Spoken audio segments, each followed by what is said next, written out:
भाइयों नमस्कार। आज मैं आपके सामने भारत के नवनिर्माण के विषय में कुछ बात रखना चाहता हूँ। भारत फिर से विश्व का सिरमौर देश कैसे बने, विश्व गुरु कैसे बने, उसके आर्थिक आयाम पे आज कुछ अपना विचार आपके सामने प्रस्तुत कर रहा हूँ। भारत 17वीं 18वीं शताब्दी तक विश्व का सिरमौर था और विश्व के पूरे लाभांश में 27% निर्यात का, पूरे विश्व के निर्यात का 33% और पूरे विश्व के उत्पादन का 45% अकेले उत्पादित करता था। वह भारत इतना गरीब, कमज़ोर और निसहाय कैसे हो गया? तो इसके पीछे 1947 के बाद जिस व्यक्ति को प्रधानमंत्री बनाया गया, वह व्यक्ति शिक्षा से ईसाई, संस्कृत से मुसलमान और एक्सीडेंटली वह हिंदू था। ऐसी बातें लोग करते हैं, चर्चा करते हैं और वास्तव में उसकी ही इस चिंतन का परिणाम रहा कि भारत इतना गरीब हो गया। आज मैं एक बात रखना चाहता हूं कि जब तक आप स्वदेशी विचारधारा नहीं लाएंगे, स्वदेशी की तरफ आगे नहीं बढ़ेंगे, तब तक देश कभी भी उत्थान के रास्ते पे नहीं चल सकता। अब मैं इस विषय पे एक चर्चा करता हूं कि मैं एक छोटा सा उदाहरण देता हूं। गोर्बाचेव ने एक बात कही थी कि जब वह यूरोप के देशों में पढ़ते थे, उस समय जापान बहुत गरीब देश था, तो वहाँ दो विद्यार्थी थे जापानी, वे भी शिक्षा ग्रहण करते थे। जब क्लास चलता था तो एक विद्यार्थी पेंसिल बनाता रहता था और एक विद्यार्थी लिखता रहता था। तो गोर्बाचेव ने उससे पूछा कि भाई, पेंसिल तो बाज़ार में बहुत अच्छे अच्छे मिलते हैं, तुम क्यों नहीं ले लेते? तो बोला, नहीं, हमारा देश बहुत गरीब है, हम जापान की पेंसिल का प्रयोग करेंगे, चाहे इसके लिए हमें कितना भी योगदान देना पड़े या कितना भी हमारा समय नष्ट हो। यह स्वदेशी की भावना है। मैं एक विचार प्रस्तुत किया। स्वदेशी विचार से नहीं, स्वदेशी आत्मा से पैदा होता है और इसको आत्मा से पैदा करके स्वदेशी की तरफ आपको निर्मित होना है, स्वदेशी की तरफ आपको निर्गित होना है। तो इसलिए स्वदेशी की भावना पहले रखनी है। अब हमारी अर्थव्यवस्था कैसी हो और पहले कैसी थी? हमारी अर्थव्यवस्था पहले विकेंद्रित अर्थव्यवस्था थी। हर व्यक्ति उत्पादन करता था और हर व्यक्ति उपभोग करता था। आज स्थिति ऐसी नहीं है। आज की जो शिक्षा व्यवस्था है, वो शिक्षा व्यवस्था में जो है अब नौकर पैदा हो रहे हैं, कर्मचारी पैदा हो रहे हैं। भले वो साल का 20 लाख का पैकेज पाएँ, 25 लाख का पैकेज पाएँ, लेकिन उत्पादकता कमज़ोर पड़ गई। तो आज भारत इसलिए गरीब हो रहा है कि वह जो नई ऊर्जा है वह नौकरी की तरफ बढ़ चुकी है। तो हमें अब किस प्रकार के भारत का निर्माण करना है? अब मैं एक सूत्र बताता हूँ। जैसे भारत आज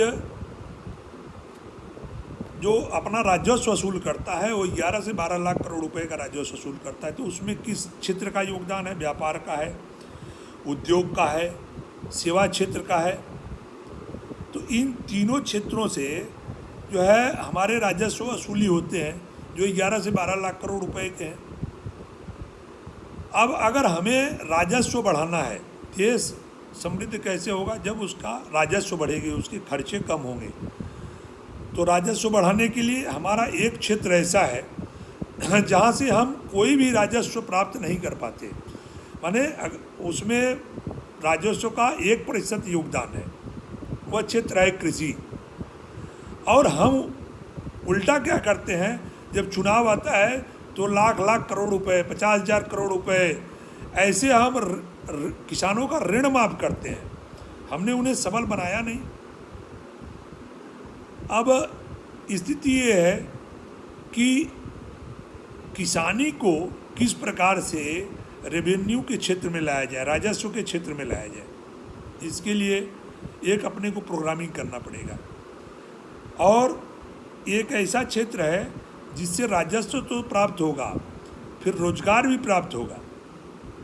जिस प्रकार अभी मोदी सरकार ने गांव में बिजली की व्यवस्था कर दी और आपके इंटरनेट की व्यवस्था कर दी, अब सारे साधन उपलब्ध हो गए हैं, तो हमारे जो बच्चे हैं उस क्षेत्र में भी जाकर नए प्रकार का रोजगार का सृजन कर सकते हैं।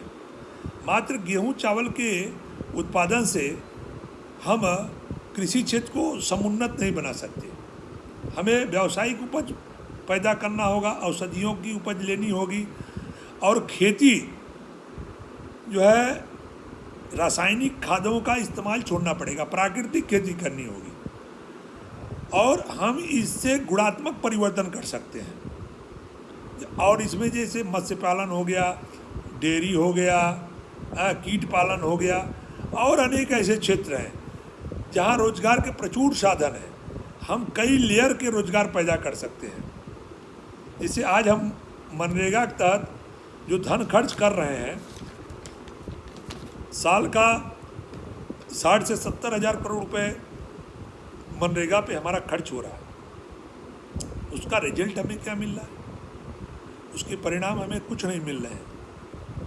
तो यह देश के ऊपर दोहरी मार पड़ रही है।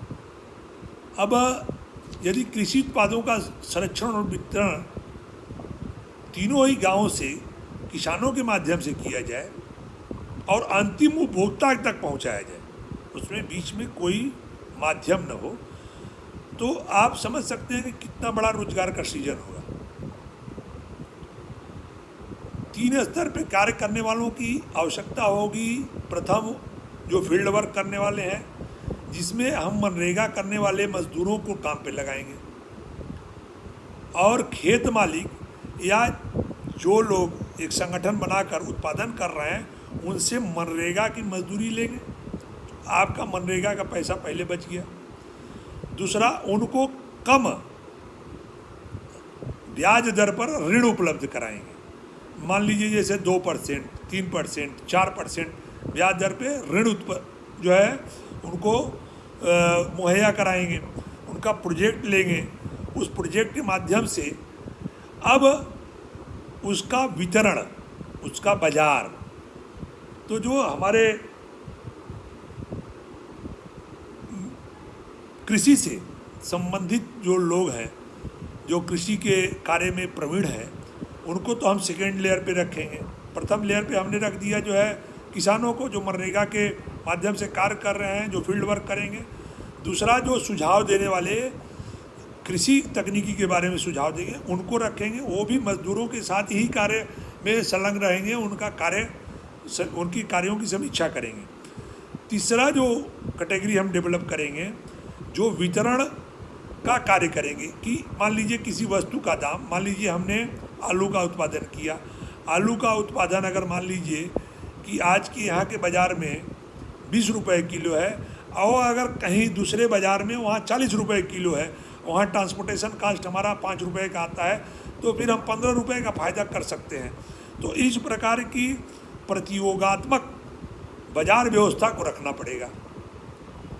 तो हम उत्पादित क्या कर रहे हैं? उत्पादित कर रहे हैं औषधीय जो है औषधीय गुड़ वाला उत्पाद, डेयरी उत्पाद, मत्स्य उत्पाद, कीट पालन का। तो इस प्रकार के चीज़ों का यदि हम उत्पादन करते हैं, तो ये जो चीज़ें ये व्यावसायिक खेती में आती हैं। मैं एक छोटा सा उदाहरण देता हूँ। हम एक सरकारी अधिकारी से बैठे थे, तो मैं उनसे बातचीत कर रहा था। मैंने उनसे पूछा कि भाई आपका लड़का क्या कर रहा है? तो उन्होंने कहा मेरा बच्चा तो MBA किया, MBA करने के बाद वह 18 लाख रुपए साल का पैकेज पाता था, लेकिन 2 साल नौकरी करने के बाद वह छोड़ दिया। और हमारे पास जो हमारी गृहस्थी थी, हमारे जो खेत थे, अब उस खेत में वो अपना कार्य कर रहा है, और उस खेत में अपने कार्य से अब कुछ जैसे वो मूसली, सफ़ेद मूसली उगाता है, और उसकी कुछ औषधीय बनाकर विदेशों में एक्सपोर्ट कर रहा है। उसके साथ साथ गौ पालन भी कर रहा है, उसका घी बनाता है और उसका घी जो है वो भी बहुत महंगा बिकता है। और वो मतलब सूर्य की रोशनी में उस घी को तैयार करता है, उसके उत्पादन माने वो अग्नि से नहीं जो है घी को बनाता है। तो बोला कि अभी उसकी स्थिति ये है कि वो जो है बहुत ही अच्छा जो है पैसा कमा रहा है, माने महीने का 5 से 7 लाख रुपए तक की वो आमदनी कर रहा है। मैं सुन के बहुत आश्चर्यचकित रह गया। तो इस प्रकार के अगर खेती का प्रयोग किया जाएगा तो खेती भी जो है एक प्रकार के सरकार की जो है राजस्व की जो है सहायक हो जाएगी। अब जो हमारे रोजगार शहरों में जो रोजगार की विपन्नता है वह गांव से पूरी हो जाएगी। अब रोजगार भी मिलेगा, राजस्व भी मिलेगा। जो 11-12 लाख करोड़ रुपए हमारा आ रहा है वह यह हो सकता है कि यह जो है राजस्व 20 लाख करोड़ रुपए तक पहुंच सकता है। तीसरी स्थिति क्या है? तीसरी स्थिति ये है कि हम डिजिटलाइजेशन करें। जो हमारे धन का आवागमन हो रहा है, जो कैश में हम कार्य करते हैं, वो कैश के कार्य को कम से कम किया जाए, कम से कम किया जाए। तो कैश के कार्य को अगर कम से कम करेंगे तो इससे जो है हमारे जो धन का आवागमन है, किधर से धन किस रास्ते जा रहा है, वो हमें पता चलेगा। टैक्स को अगर न्यूनतम भी कर देंगे, अगर मान लीजिए ट्रांजैक्शन टैक्स लगा दें, जैसे 1 रुपये में 10 पैसा, 1 रुपये में मानिए 100 रुपये में 10 पैसे का भी अगर ट्रांजैक्शन टैक्स लगा दें तो आप देखेंगे कि हमारे यहाँ इससे भी सालाना कम से कम 6 से 7 लाख करोड़ रुपए आ जाएंगे। तो जब आज 11-12 लाख करोड़ रुपए के राजस्व पे भारत इस गति से प्रगति कर रहा है, जब हम 30 से 35 लाख करोड़ रुपए का राजस्व प्राप्त करेंगे तो हमारी स्थिति क्या होगी? हम कृषि क्षेत्र में भी आगे बढ़ेंगे, हम निर्यात के भी क्षेत्र में आगे बढ़ेंगे, हम रोजगार के भी क्षेत्र में आगे बढ़ेंगे। और तीसरा हमारा सेवा का माध्यम है।